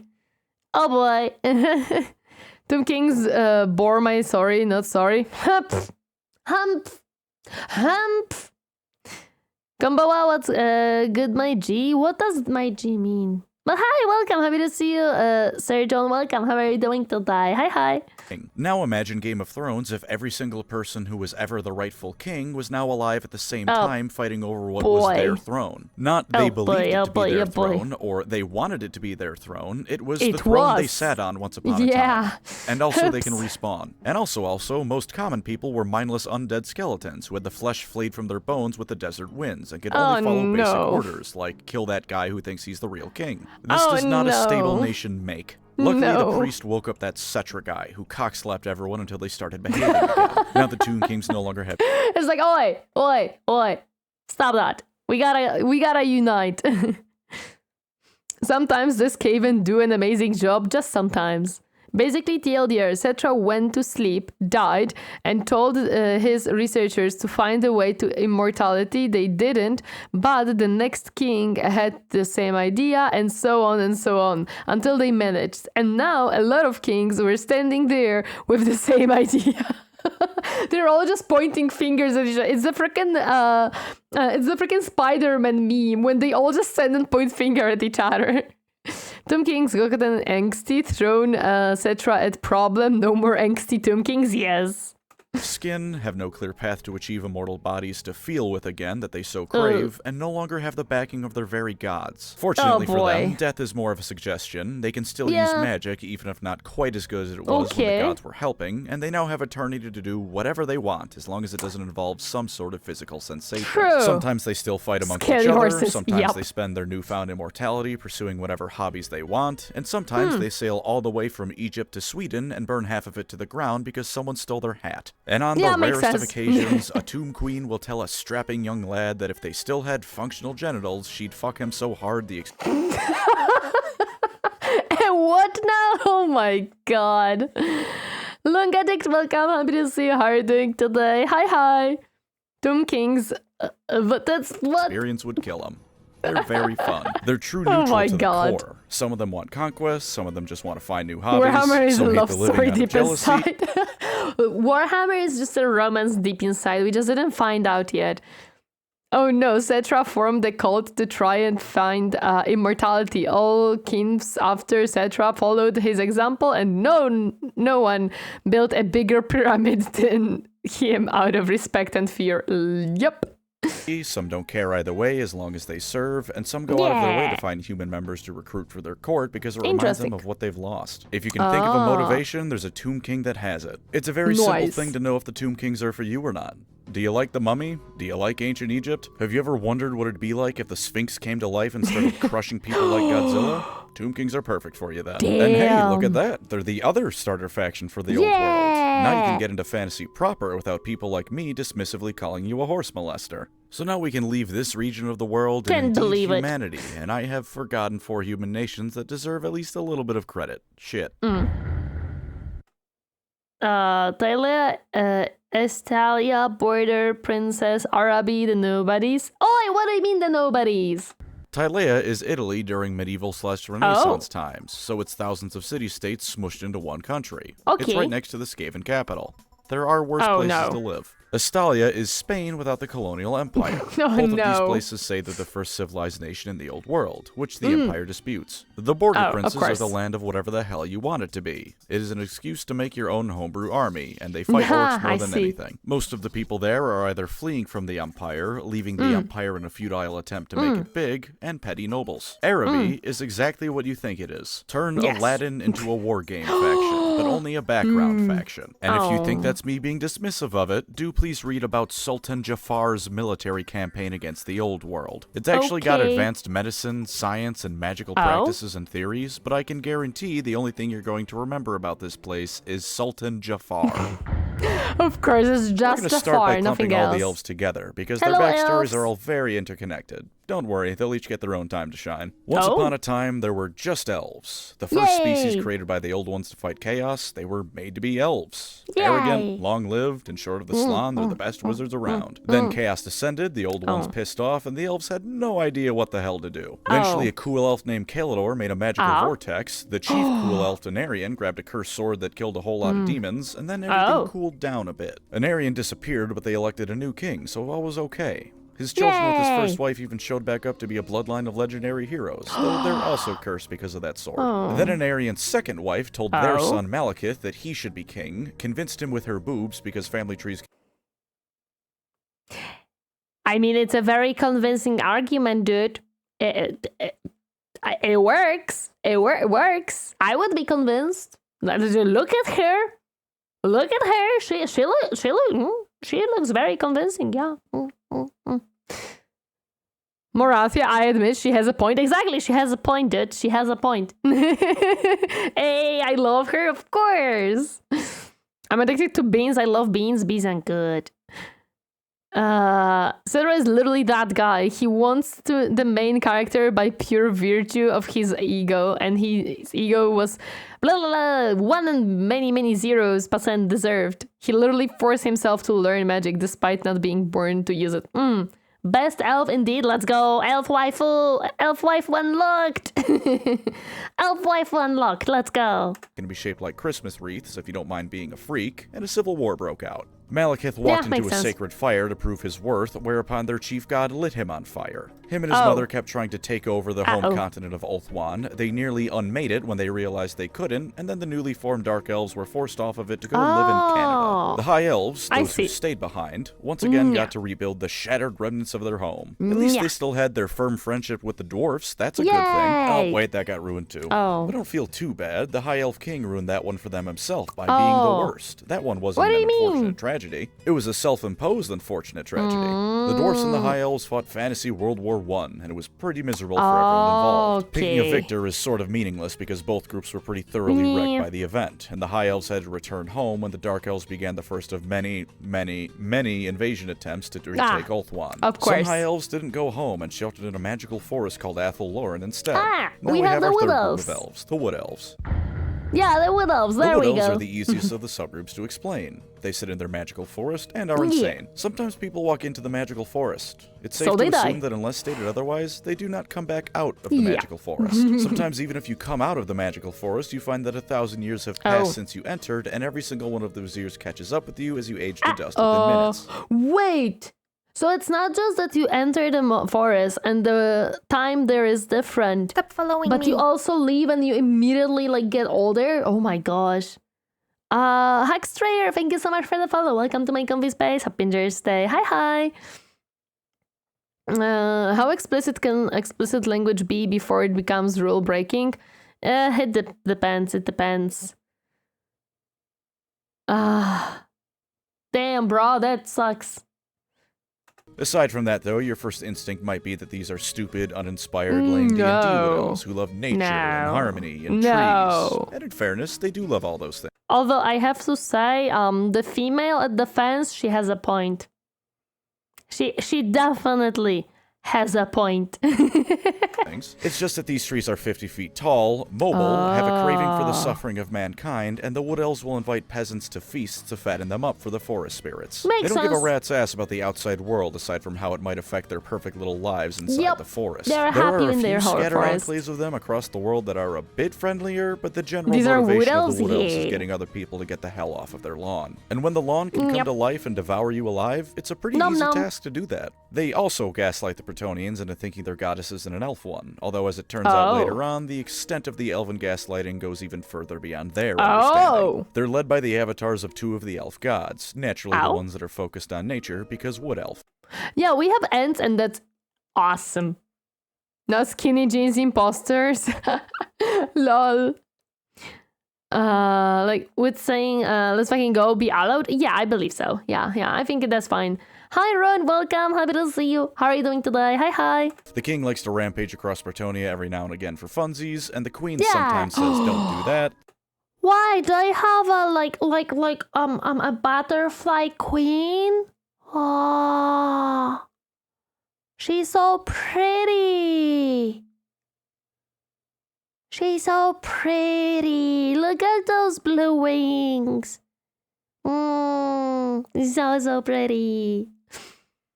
Sometimes doesn't care, and sometimes encourages it when she's in a feisty mood. Lol. Not my thing, truth be told. Typical but I female. can respect the idea of wanting to be left alone for all eternity. So if you too cringe inside a little bit whenever you get a text message The guy looks like Helsing from Baldur's Gate 3. I'm back, welcome back. or a Discord DM, these guys might be for you. Maybe. The High Elves are the ones that stayed on Ulthuan and remained much the same throughout. Yeah. And like I said, the old ones sure as hell made them to be elves. Long-lived, magical, arrogant, and because they live for thousands of years, they're real good at what they do. Some of their swordsmen have been practicing for so long that they take into account the weight of their eyelashes when they swing. You're not beating that. And sure enough, the history of the High Elves is the history of them sailing out from their homeland. I have a question though. How the weight of your eyelashes interfere with you swinging your sword? I understand calculating like the time you have to blink and stuff, because blinking is secondary blindness. Wind resistance? I see. Okay. Go stop most of the problems the world faces. They taught humanity how to use magic properly, they keep excess magic from saturating the world, and they have a habit of showing up just as they're needed to stop things from getting completely out of hand. There's a high elf who destroyed orc warbands that have been rampaging since the dawn of time, and was so good at it that he gave the entire elven race a reputation amongst the greenskins for being good fighters. All of this because a fat goblin burned down his house. A fat goblin was just like, I don't like the structure. Let's burn it. Wow, elves. Yeah, we have to guys go for a little bit of a killing spree right now. That phase though. Scientific facts. If an elf interacts with coke, he becomes high elf. Wait, what? And of course, Teclis, my beloved. Is there a 10,000 strong army of orcs, dark elves, or worse bearing down on you? Well, with a wave of his staff and a flick of his wrist, there is now a new crater. He's a real cool guy like that, and he's not Is he a big wizard boy? I like that. even that arrogant. The flip side to balance this glazing session I've just done is that they do actually have weaknesses to go along with all that. They reproduce slowly, and in a war game setting, that's the mark of death. Every death in battle is a hindrance, although at least compared to 40k, they aren't outright dying. They're on the watch list for being endangered rather than being endangered outright. And magic being so innate to them means that when something with it goes wrong, they feel it and are affected by it more acutely than most. Like when their magical queen is sad. Their entire homeland's climate is tied to her emotion. So if their queen's sad, everyone's sad. Oh boy. That must be so hard to like control your feelings. Or unless she doesn't and she just let it go. And like any living being that isn't a psychopath, she is sad when a great amount of her people die. So when Malekith decides today is as good a day as any to get 1 million people killed trying to retake his homeland again, it really sucks to live in the same country as her. They're also physically frail, which isn't the biggest weakness in the world, but you'll definitely notice it when an orc is bearing down on them. They've also got a bit of a species-wide depression thing going on too. When you live functionally forever, you get a long time to get a real feel for what the world is like. And as it turns out, this world kinda sucks. They just don't have time to recuperate from any of their constant losses. The world is in danger, the High Elves sail out to fix the issue, and then the world is immediately in danger again. Add on to that some... But the Evergreen is pretty, like super pretty. So much so there's a mod that gives you a campaign of her getting Slaanesh or corruption. Oh damn. Okay. Man. More standard elven weaknesses, like their old age, meaning they don't always adapt to new things well, and you've got a race that has a bit of a deadline attached to it. Mankind is inventing guns, tanks, and more, and the elves think the bow and arrow remains the height of warfare. To their credit, though, they're damn good with that bow and arrow, especially when it's a magical lightsaber bow and arrow. And dragons. The High Elves are best friends of almost every dragon that isn't from Cathay. Dragons are scary in a fight, and let's be honest with ourselves. They have dragons. If a dragon declared your hometown to be the best thing ever and made sure to always visit and help out when it was in trouble, you'd have an ego the size of Mount Everest too. Overall, if you like elves, you'll like these guys. Even if you don't like elves or only associate Warhammer's elves with the Eldar, the High Elves' ability to actually put their money where their mouth is might win you over. And if nothing else, there's an elf character named Aletha Nar who skins dark elves alive because he just hates them that much, and is overall Michael Myers if he had pointy ears and special forces training. Hard to get more unelven than that guy. Speaking of ego, though... There we go. Take the stereotypical elven arrogance, or if you're not a big fan of the race, elven racism. Now jack it up to the logical extreme endpoint of the concept so that they don't only think they're the best, they think of all other races as vermin that should either serve... My favorite function is are the Skaven. Yeah, he's kind of strange like that. Makes sense. Dragons are fun to fight. Yeah, dragons are awesome. Also, look at these guys. Slaves, be hunted for sport, or outright eradicated. Welcome to Nagaroth, friends. It only goes downhill from there. Warhammer North America sucks. It's home to the Dark Elves after they got kicked out of their old home, and the entire thing is either a frozen hellhole, a desert hellhole, or a frozen hellhole bordering actual hell. There's something called the Altar of Ultimate Darkness inside of this place. Do you think anyone that lives here is gonna be nice? Sure enough, the Dark Elves aren't nice. There used to be some human tribes that lived in Nagaroth, and then the Dark Elves killed or enslaved them all. They have cities I guess they didn't like the tribes. They use as ships to raid and enslave others. They kidnapped High Elf children to raise as Dark Elves, and the entire society looks like what would happen if every single Decepticon was Starscream. Murder and treachery are only illegal if you get caught, and if you're powerful enough, not even then. They're nice. Nice. Also, this looks like a gothic type of pretty buildings. I like the freaking edgy what is it called? Structures, architecture. The edgy architecture is cool. I like it. Led by Malekith and his mother Marathi, the same two elves who formed the Dark Elves 10,000 years prior. Marathi's kind of just always awful, but sometimes if you squint real hard, Malekith can almost sort of a little bit resemble a noble elf hero he once was. Then he does things like instituting the elven god of murder as the head of the Dark Elf pantheon. Wait, they have Hydras? Ooh. Hydra, let's go! Uses demons as auxiliaries when he invades Ulthuan, and starts the Warhammer Fantasy Triangle slave trade. In spite of failing to retake Ulthuan every time he tries, he's a damn powerful wizard and warrior both. He's just Darth Vader, actually. He's even got the suit of armor that helps keep him alive because he was severely burned. And who can forget his mommy issues? Although I don't think Anakin ever piped his mother, so a little bit different there. There is no height of cruelty that Dark Elves don't aspire to. Acting nice gets you killed because it clearly means you're weak. Admitting you're a bit tired or injured gets you killed because if you were strong, you wouldn't be injured. So clearly you're weak and someone else more fitting should take your spot. Yeah, they don't have as many dragon allies, and the ones they do are corrupted by dark magic, so they just grab whatever monstrosity they can find in the Midwest and put it in chains until it's time. Wait, what is this pink little thingy right? Well, what is this? What is this creature? What the frick? Hi Rosmas, hi Nobaki, welcome, happy to see you. How are you doing today? Hi. What is that? A cute little guy? I don't believe you. It kinda looks cute. Darth Vader, Lord Potato, Lord Tater. Hi Daryless World, welcome, happy to see you. How are you doing today? Hi. It's a chaos horror, I believe. Is it a horror? For battle. Much like their cousins in space, if you find you're about to be captured by them, it's probably best to just off yourself. They may not have quite as exotic measures of torturing you, but they make up for it with a real go-getter attitude in the field of human rights violations. There's a holiday called Blood Night. The cult of the god of murder goes around and kidnaps people to murder. They steal elven girls to be trained as witch elves like them, and they throw elven boys in a cauldron of boiling blood. If they survive, they get trained as an assassin. I don't think a concrete statistic has ever been given, but you can assume that not many people survive this. If you like being edgy, either ironically or because you think suffering is inherently deep, you'll like the Druki. I can already feel the viewer retention going down, though, from how long I've been talking about elves. So how about we move to their polar... Okay, the knife lady looks hot. Exactly. She has a point. It's a squeak with its mouth open. I see. Polar opposites. Dwarves! Elves are posh, regal, and always at least a little bit uptight. Dwarfs are brash, to the point, and consider sobriety a sin. While the Elves of Warhammer have a few things that make them stand out a bit from the standard elf template, the Dwarfs of Warhammer could fit in just about any setting with minimal issue. They like drinking, they like mining, they hate orcs, and getting them to compliment non-dwarf craftsmanship is like pulling teeth from an orc. They hate magic both because it's weird elf nonsense and because when the old ones made the dwarfs, they made them so opposed to magic their mere presence makes it not work properly. They love mining in mountains because that's just what dwarfs love. Best thing about dwarfs is their book. Is it the book that has all the people that wronged them on there? Is it that one? Is it like the Death Note book?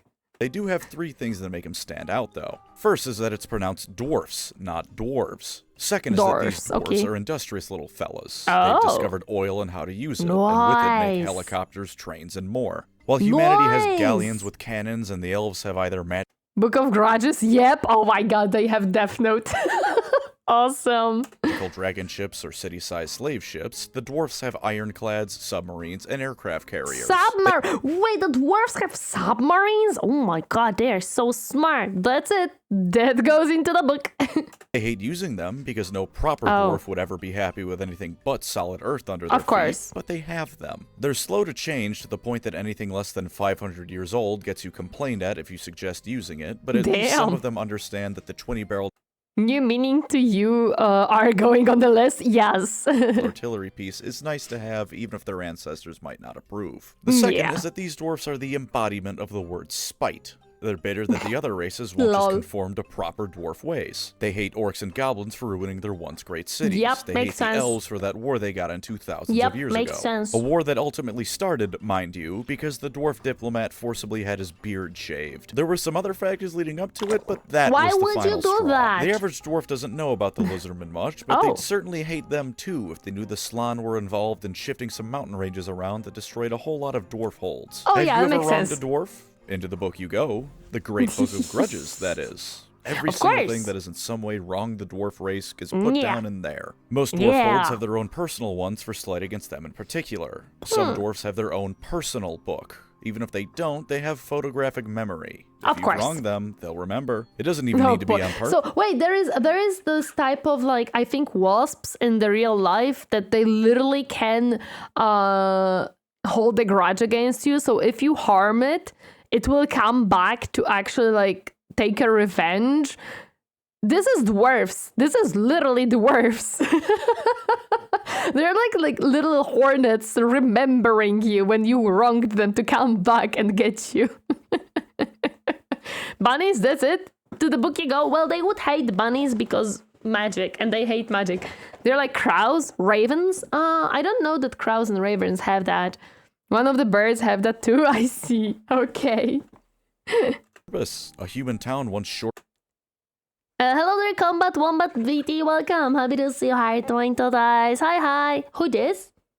It's Tori, the Dream Bunny here. The dwarfs 2 coins by accident in exchange for some construction work. The dwarfs sent an army and killed everyone in it. If this happens to you and you try to seek some sort of retribution for this insane idea of compensation they seem to have, you're going back in the book for any harm you might cause. Yeah, doing makes it. sense. They will spend centuries and entire military campaigns fighting wars to right grudges, and naturally Yep. anything that happens to them during these campaigns leads to more grudges, which leads to them Of trying course. to right those grudges, Of which course. causes more grudges. You know Of that course. saying about digging 2 holes when you set out for revenge? 2 Yeah. holes is not nearly enough for the Dowie. And who could forget the No. Slayers? Let's say Oh. you're a dwarf, and you committed Yeah. some seriously dishonorable action. Maybe your Okay. negligence led to other dwarfs getting killed. Maybe you Okay. fled at the height of a battle. Or maybe you just Okay. lost a bit too much money on a bet, or had your beard shaved against your will. In any of those cases, there's only one option available to you. Kill yourself.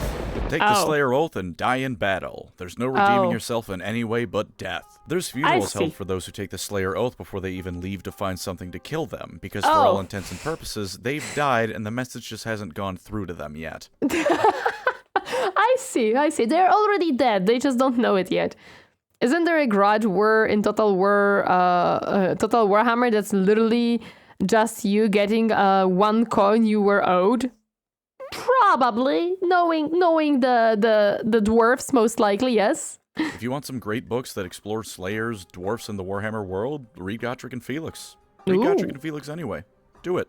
Now, Just do it. while the dwarves Just read certainly it. have their work cut out for them, they've got some good stuff that makes them cool regardless. They can't use magic like wizards, so instead they Oh. grab it by the balls and hit it with a hammer until it works perfectly how Of they want it course. to with their runes. Of The longer course. their beards are, the more respected they are. There's even Ah. a military unit called Longbeards. If their beard can touch the floor, they get equipped with some of the best armor dwarf money can buy. They've got the Damn. finest weapons in the setting, the finest armor in the setting, and while they may be slow as all hell, if they catch you, it's game over. If you like Uh-oh. facial chair, hate change, Wait a second.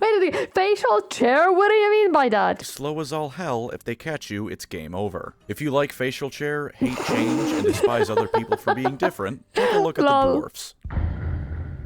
Chaos Imagine dwarfs. without that silly grudge ideology. You've committed a wrong and have to make Yeah. up for it, but you can right it without causing your own death. And Okay. what's more, you can properly use magic. Fireball and lightning Oh. and all those other lovely spells you can think of. I played as Dwarf and Vermintide too. The dude is really tanky. Yeah, they slow, but they be tanky. I can think of one of thing as a facial chair. Without the shackles Don't of think about tradition it. or even their own biology holding them back, they can produce wonders of both magic and industry. Ooh. Unfortunately, they replace stupid grudges with one of the most horrific slaver cultures around, and they Uh-oh. forego tradition to worship actual demons and dark gods. Oh, and being able no. to use magic isn't necessarily a good thing, because it eventually turns them into stone statues. Oh, These are the no. Chaos Dwarfs, and they're horrifying in a way the more human followers of Chaos can only Wait a second. Doesn't he have a mechanical arm? Wait a second. Am I seeing a mechanical arm in here? Well, I want to say it, but all know what it is. Shh, we don't. Impure thoughts lead to Slaanesh. We are going on an adventure. Yep. They got steampunk. Oh my god, they are. There is mechanicus in here. Have you ever received a chair your face? That's the one. No, I don't think I have. Unfortunate. Face chair sounds. Never mind. I shall not delve into that. Dream of being. Time to Saying enslave they take orcs. The best of the dwarfs is sort of overstating it, because the best of the dwarfs is their willingness to stand by both the letter and spirit of their word. They'll have your back no matter what. Plus, while their incredible stubbornness does hold them back from a lot of progress they can make and gets them into some stupid conflicts, it also means they're not only going to accomplish whatever they set out to do, but always stand by your side. True. If the dwarfs say they're going to help you, they're going to help you. They will. And if a human, dwarf, and elf are all fighting together, the dwarf is going to be the last one to break. Nice. The Chaos Dwarves take these traits and have molded them in a way that is best suited to being an evil bastard. Of The craftsmanship of the dwarfs makes weapons, yes, but also architectural wonders and genuine pieces of art so good it can make a man weep. The Chaos Dwarfs make hell factories that are Wow! This looks so cool! Have you ever... I did, spoiler, painful, oops. Imagine looking cool. This looks cool. I love it. I want it. Hello there, Xenon. Welcome. Happy to see you. How are you doing today? Hi. 2,000% efficient and make the most brutal weapons Chaos has to offer. They take the runic magic of the dwarfs and use it to bind demons into their weapons and armor. The demons aren't happy with this, but the Chaos Dwarfs are still dwarfs. They're so good at what they do that more often than not, the demons are powerless once the dwarfs get their hands on them. They aren't numerous, and they aren't even terribly expansionist, but when the Chaos Dwarfs do go to war, there's nothing that can truly equal it. The finest weapons and armor, just like the dwarfs, only now bolstered with the power of Hellspawn. They even have the closest thing to a nice Chaos God to worship, which gives them all sorts of benefits. Boy. Sure, he's called the Father of Darkness and is the God of Tyranny and is overall exactly as evil as you'd expect from that, but he doesn't screw the dwarfs over. They want power. He likes it when tyrants are in power, so in exchange for them using their dwarf talents to enslave others, he gives them power. The most commonly seen use of Chaos Dwarfs is as artillery crewmen for the Hell Cannon unit, as well as frequently selling Chaos Lords weapons and armor. This is because of both their isolationist nature and because they don't really have an army. They do have legacy rules for the old world, and they have had an army, unlike Cathay, but their status as properly playable is a bit all over the place. No! Still though, if you don't mind... They look so cool though! Chaos Wars just returned in Age of Sigmar, seriously. I hate Hell Cannons, why? They look so awesome! Legacy rules and finding either old minis or third-party ones to use, you can field the Chaos Dwarf army. So if you like the dwarfs but wish they were horrendous in every way possible, check out the Chaos Dwarfs. Just get used to people calling them chorfs. Not the most dignified nickname, that one.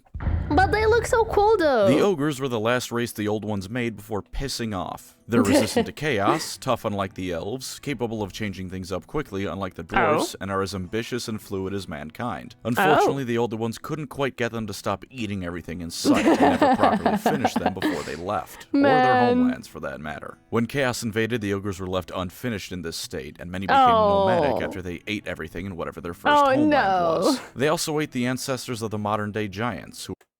Hello there, welcome, happy to see you. How are you doing today? Hi. Yes, I know that there is Warhammer mods in RimWorld. We will be playing those one day. OP? Nah, they look just cool. They heard and they are far away. Well, what can I tell you? Hi Joshua, welcome, happy to see you. How are you doing today? No worries, please do focus on your school if you need to. Don't worry. Were a whole lot smarter, wiser, and powerful than the inbred alcoholic morons that giants are in Warhammer today. No. Things were made worse for them when they decided to migrate into Cathay, because the Dragon Emperor dropped a meteor on their homeland and blew makes it sense. up. Now they had nowhere to return to, were still really hungry, and that meteor made a big hole called the Great Maw. It's a big hole in the ground with teeth, and the ogres throw food and people into it to get magical powers. They also worship a volcano and drink its lava to get fire magic. How can you drink lava? What? Oh my goodness, that's something, dude. That's something. Neither of the past 2 sentences were made up by me. I love this Awesome. setting. They're vaguely based on Mongolia, but I don't think Genghis Khan ever ate an entire city's population. Hopefully not. Killed everyone in it, sure, but I don't think there was They're cool like that. I don't know if that's cool. Ogres regenerate faster than the lava burns them. Oh my god, that sounds scary. cannibalism. The ogres, though, do exactly that. Everything about them revolves around food. Their social hierarchy is in large part determined by how fat you are. They have a race of goblinoid slaves called noblars they employ as equal parts pack mule, assistant chefs, and snacks. They go to war to eat other races' food and or the other races. One of the most common ways you'll see ogres around is as mercenaries, because while they are stupid, they're smart enough to realize being a mercenary means you can travel the world sampling all the food you can find. And Extra spicy? Oh, what's up? What do I mean extra spicy? I mean, maybe. Ogres are durable bastards. They seem durable. But yeah, I can see how they were not finished. There is a campaign that's just you gathering ingredients for an ogre chef. Oh my god, that's awesome. You can just literally go and gather ingredients and you cook potions. I wanna cook potions. I wanna gather ingredients and cook, but not for ogres. To improve your faction. I do want to cook. I don't want to gather stuff for ogres. They're ugly. They're ugly. Look at them. Although maybe they know how to cook though. They eat a lot. Do they like good food or will they eat anything? Is a question though. Just make tea and call it an herb potion. Ingredients like humans, elves, funny extracts of beasts, of course. Of course. you'll even get paid for the trouble. The gut is a sacred part of an ogre's body, to the point that oftentimes it's the only part of an ogre they keep protected with armor. That might sound stupid, but consider they're twice as tall, 4 times as wide, and 8 times as heavy as a normal person, and can reliably defeat demon invasions. The closest thing to an ogre's central government is Greece's Goldtooth's tribe that sets up toll booths on the trading routes between Cathay and the Old World. Interesting. Aside from that, though, they can be literally anywhere. They're happy to sell their... They eat anything that's meaty. All in one. The wok hay is extra strong. Oh my gosh. Grom the Punch campaign has that. I see. Services to all races, and sometimes they can even become corrupted by chaos. Oh. Being resistant to chaos, corruption, and immune to it are different things, especially if they willingly join for one reason or another. Sometimes they even embrace the cultures of the places they go willingly. An ogre isn't exactly going to fit in an imperial noble's party, but are you going to tell the 9-foot-tall slab of muscle with a racial reputation for eating people that he's being a bit of a slob? No, you aren't. And if someone does, everyone at your fancy dinner party now has some rather gruesome entertainment, while your ogre guest has dessert. Oh boy. The Chaos Demons are pretty similar between fantasy and 40k. Wait, what was the was it Nurgle? Not Nurgle. What was the freaking World of Warcraft little thingy, the green one? That one. What was it? I can't remember. The blue thingies reminded me of it. What was it called? The Nurglings? Was it Nurglings in World of Warcraft? No, I don't think so. Murlocs, that one. That one. Oh, and WoW. Yeah, and WoW. Yeah, the blue thingies reminded me of those. They're all servants/bits of a greater god. Sufficient concentrates of magic can allow them to show up, and when a wizard messes up their spell, they can manifest that way too. Yeah, they want to tear down the mortal world and bring ruin to the realms of man, elf, and dwarf, all that good stuff you can expect of demons. The only real difference is how they came about. In 40k, all the chaos gods have birthdays. Slaanesh has the most concrete one, but the other ones at one point very much came into existence. Warp timey-wimey cop-out garbage means they've also always existed, but I don't care about that. They got created, but they also existed always. Torineesan coded with her dream magic. I mean, maybe. You never know. Belacor is gross. Watch out for the chaos bunny girls. In fantasy, they have always existed, though. Oh. They're just evil gods who exist to ruin stuff. It's how it works. Chaos came about when they broke through the portals on each of the planet's poles when the old ones overused them to ferry materials and magic to their burgeoning creations. I see. Other than that, pretty much the same, if with a small bit more emphasis on their positive aspects. Only a small bit, though. Khorne still likes war, Nurgle still likes disease, Tzeentch still likes scheming, and Slaanesh still likes degeneracy. Same demon units, same greater demons. Hell, most of the named demons are the same. Where they really shine and differentiate between settings isn't their followers. Let's get GW's least favorite child out of the way first. Who that? The Beastmen are a cross between beasts and men. Being born of chaos itself, the Dark Gods don't need to bribe them with gifts to ensure their worship. Unfortunately for them, this means the Beastmen rarely, if ever, get any gifts from the gods. They know they'll always have their worship, so they get the scraps the proper Chaos Warriors get. Given that one theory of how they came about is man and beast getting a bit too friendly with each other, I don't feel too No, the fairies cannot take over. No, we can't let it happen.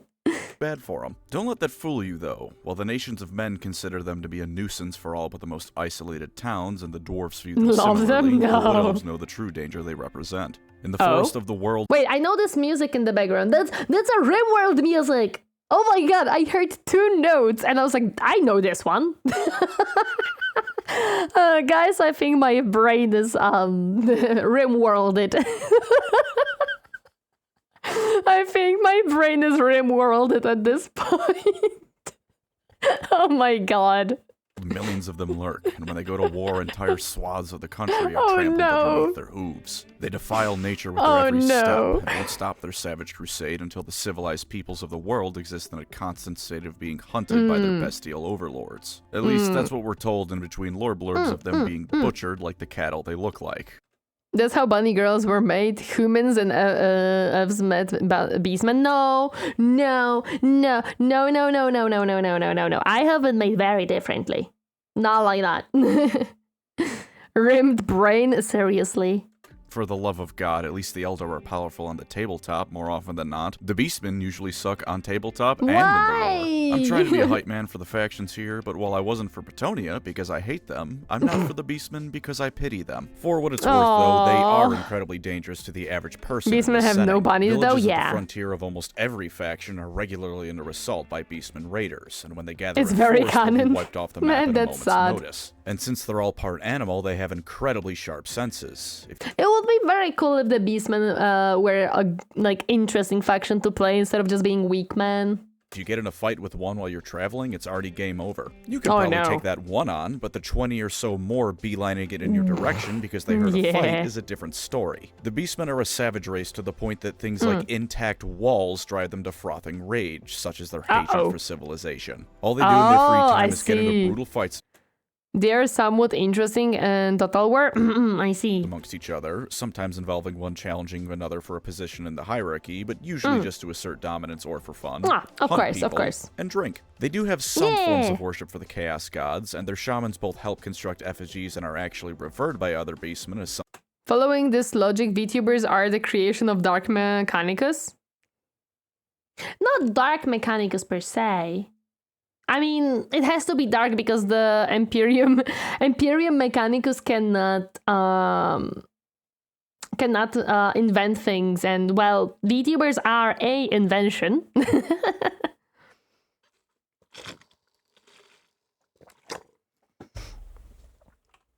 Something above their common squabbling, but for the most part, they're every stereotype of barbarians squashed into one. Aside from those shamans, they have no desire to form their own culture, civilization, or cities. They just want to hunt like the beasts they are. The Beastmen may be a bit of an acquired taste, but for what it's worth, I don't think I've ever seen people address Beastmen players with anything but some measure of respect. While the Beasts of Chaos are no more, the OG Beastmen of fantasy have returned to the tabletop. If you like the idea of being this savage force of nature that just wants to ruin, all the while being backed by the Dark Gods, the Beastmen might be for you. Just don't expect to win all that often. Part of the respect Beastmen players get is for sticking with an army that Games Workshop seems to hold in utter contempt.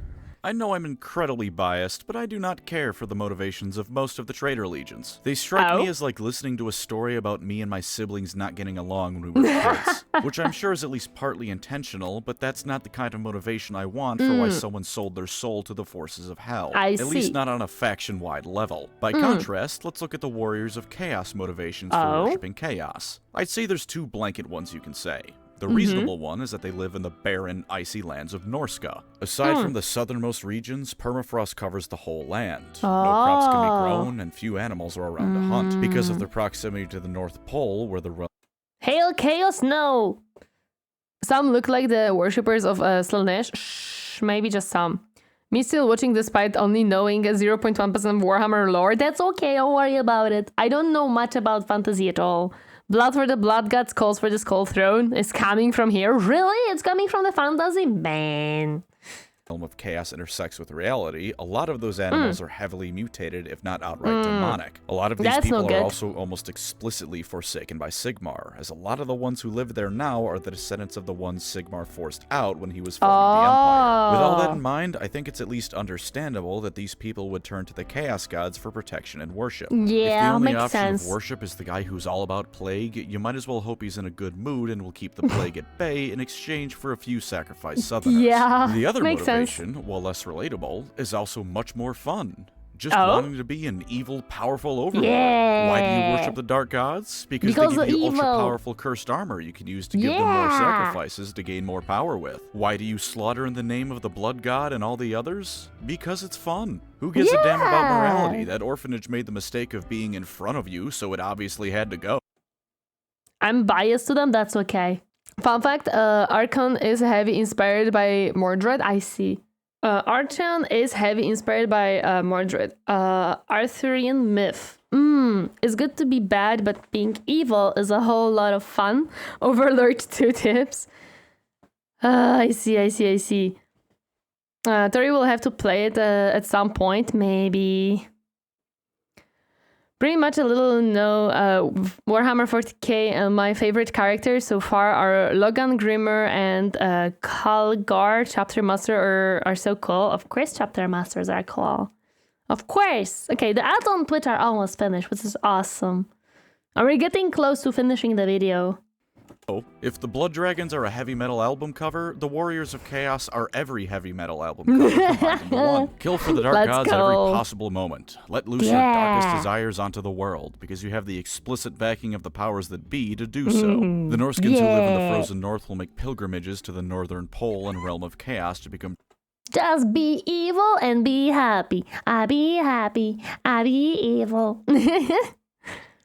There's like 2 factions list, Chaos and Skaven. True warriors of darkness. If they're unlucky or unworthy, they'll turn into chaos spawn or demon food. If they're lucky or worthy enough, they'll become mighty chaos lords. And if they're really lucky and get just the right amount of attention from their gods, they can become demon princes of chaos. Immortal beings with... you can become a prince? Can you become a princess? Hello there, Master Eon. Welcome. Happy to see you hiding today. Hi. The blessings of the gods themselves to pillage across the world in their name. Look at this dude. He has 4 weapons visible alone, and his armor looks like... Wait. 1, 2, 3, 4. Do we count spikes as weapon? Because then we have a lot more. Thank you for the hot buzz. Thank you. He just grabbed every single bit of scrap metal around and had a demon turn it into something almost coherent to look at. If you want to play the bad guys who revel in being bad guys for the sake of it, the Warriors of Chaos have no equal. But believe it or not, these guys aren't the evilest faction. Oh? You can actually evolve your soldier units during some Chaos campaigns from mere men with axes to walking and crushing Chaos Warriors. Awesome! Wait, so Skavens are actually super duper evil? Damn, bro. I love the Skaven. Take Everyone a rat, loves make the it Skaven. person-sized, walk on 2 legs, and fill it with hate. Now let them outnumber everyone else combined by a factor of 10, give them energy weapons and the foulest of magics, and a desire to see everyone else brought low before them. With that... Even though they're one of the lowest. You have the Skaven, and they are truly glorious. Unlike the Chaos course they're gods, glorious. their god of the Horned Rat has absolutely no positives. His own little territory in the realm of Chaos They is the invented realm of nukes, ruin. of course it they sucks, did. and in there is a greater demon of his for every single Skaven, all of whom also suck. With numbers and power like they have, there's only one reason the Skaven haven't already taken over the world. The thing their god and race embodies more than anything else is the word asshole. They hate the other races for sure. Lol. They're petty and spiteful enough that even though they don't have any uses for gold, they mine it solely because shiny! Seriously, they have horrible chemical nukes, oh no. it inconveniences everyone else. But they hate each other only a fraction less than they hate everyone else. Oh. They're also all power-hungry morons who are convinced Of that if course. they were in charge, they could lead Skavendom to victory. And of Everyone is smarter than the others, and I am the smartest one, and I can lead you to victory. Looks pretty during battles. Well, yeah. force themselves to a life of luxury Shiny. and power. So one will have a plan to defeat a dwarf army, and then all his underlings immediately begin sabotaging each other to look good for the commander, sabotaging the commander to take his place, and then Oh my sabotaging God. themselves because they're just stupid. The They just believe that every single one of them is the best, and they should be the one that leads. eat each other for food, the Skaven at the top bully the ones below them, and this lovely form of Reaganomics trickles all the way down to the common clan rat bullying Skaven slaves because the rat above him bullied him because the Oh rat my above gosh. him It's the freaking generational bully. They just want to bully everyone. They also have hamster spheres with chainsaw to run over their enemies or allies or really anything because they don't really control it. Of course. Hello there, Archie Baracals. Welcome. Happy to see you. How are you doing today? There's a channel named Reggie who makes funny Warhammer playthrough videos, and he made a Skaven eugenics video. It's funny as heck. I think someone mentioned that today.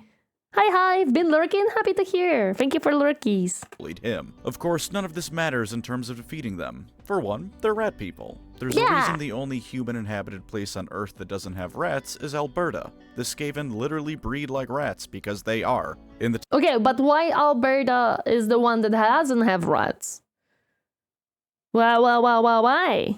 time it takes you to kill The one, big they've and already strong given rat birth should to lead, another yeah. 1,000. In a chapter from a Skaven character's point of view, the commanding wizard of the Skaven army remarked it was impressive how they managed to pull off a victory despite only outnumbering the enemy 4-1. When a Only 4-1. Only, guys. 4-1 ratio is what they consider to be a pretty even fight, you can rest easy, knowing there's a lot of rats under your feet. Or don't rest easy. I wouldn't. No. And of course their I technology, don't. it's the best in the world. They have nuclear weapons. They burrow under the ground and put them No. under people or places they don't like, that's which is not good. everywhere and everyone. The only places the Skaven don't have some presence on is Ulthuan, the High Elf home, and Athel-Loren, the Wood Elf home. They can't get to Ulthuan Okay, Wood Elf home, I understand, because Wood Elves probably have trees just chomping on the rats. But why the High Elves? because it's a floating island continent that doesn't touch the sea floor. There's Okay, makes sense. Never mind. Makes sense. It's just floating around so they can enter it easily. I barely know anything about Warhammer Fantasy, so I've been lurking and learning. Awesome! There's no ground for them to dig up under through. Yeah. They can't get to Athel-Loren, meanwhile, because the ground itself is alive and actively hates them Yep. for trespassing. They'll send Yep. thousands of their slaves and basic soldiers to death in order to slightly soften up the enemy defenses. As far as the Council of 13 that rules Skavendom is They literally can't dig into it. Yeah, they can't dig into it. Well, that's not home for me. I've spec'd all my knowledge into 40k. Makes sense. Hello there, Chinichonga. Welcome. Happy to see you. How are you doing today? Hi. Zerg lurkers? Yeah, literally. concerned, 1,000 slave rats in exchange for the enemy losing a couple rockets and cannonballs is a Yeah, positive that makes trade. sense. This is before Yeah. they start firing at you with magically powered Gatling Uh-oh. guns, throwing poison gas at you, and lighting you Uh-oh. on fire with magically powered flamethrowers. Every single one Uh-oh. of those things has the potential to break and kill the operators because the magic rocks powering it are incredibly unstable. Of and it course. just doesn't matter to the Skaven. But it doesn't matter because you lose like what, 1-2 operators at a time and like hundreds of the enemies. Yeah, makes sense.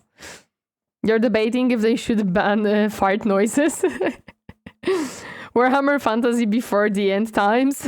other Skaven killed or other potential rivals killed, and everyone else they kill is one less obstacle to Skaven domination over the world. That magical substance they use to power their weapons is a rock called warpstone, by the way, and the Skaven covet it above all else. They use it to power pretty much everything that isn't manually powered by treadmills of slave rats. Other uses for it include using it to boost. I wonder, how do you get the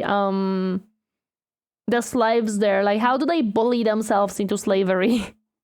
Magic? Gatling guns? I want one? Oh no. Warhammer after the end of times? No! Boost their magical strength, boost their physical strength, as food, and as a cocaine equivalent. Eh? So it's food, it's cocaine, it's power, it's everything? My goodness, that's a one versatile rock. Everyone else that touches the stuff either mutates or dies on the spot, and for the Skaven it's nose candy. If they sound goofy, it's because they are, but consider what it's like on the other side of a Skaven invasion. You're walking down the street, things have been a bit rough with the goings-on in the town, but nothing that can't be explained by natural causes. Yes, rats on crack with weapon on crack, shooting crack, my goodness. Crack everywhere.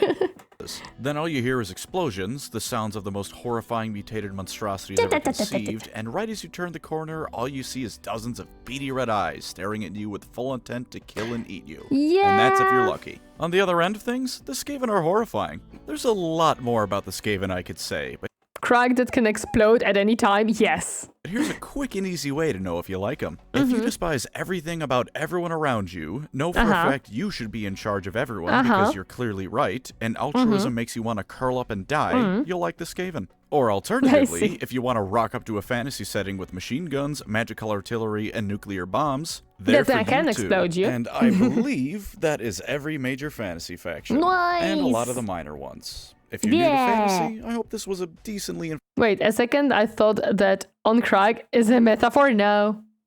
No, it's not. No, it's actually not. A united Skaven empire could take on all the races and win. Yes, but they cannot unite because every single one of them should be the leader. Informative primer. If you aren't, I hope something in here was funny. Thank you as always to my wonderful channel members. You were the Warhammer fantasy to my Warhammer, the backbone of everything that has come before and since. If you'd like to support the channel... Glory to the clan murder. Oh my god. There's also Vampire Coast. Oh boy. Have you watched the Mark of Chaos trailer? I don't think I did. No, I don't think so. It is peak. Ooh. Feel free to subscribe or become a member. Either way, thank you for watching and take care out there. Nice. That was a good video. I liked it. There's a whole faction of vampire pirates I didn't really talk about. For the overall lore, they're just not important, but one of them has the largest navy in the world. That's what Warhammer Fantasy considers forgeable. A pirate vampire with the largest navy in the world. Total War only for the most part, but hey, it's pretty cool to play in that. No, why must you forget about the pirate faction? No! My pirate faction, bring it back! I'ma go night, Darn Fragrine. Thank you so much for stopping by, appreciate it. Bruh, this stream is so early, but I'm doing great. Yeah, I stream early on Saturday and Sundays now. I can't believe this, guys. Hey, you're finally awake. Yeah? No! Oh, hey, look. That's me! Oh, wait, why my mouse is so slow? That's me! Vampire Coast got a good trailer. Why did it not? Oh, man. Why must we not get much information about that one? Vampire Coast can summon ghosts, pirate ships on land to bombard the enemy. Dude, that's so sick. Warhammer Fantasy lore is actually really interesting. Yeah, it seems so. Let me... Vampire Coast has walking ships and giant crabs with a ship cannon attached to their shells. Dude, I want that. Why must we forget about the awesomest things in this place, man? Why Gamer Workshop is like this? Why?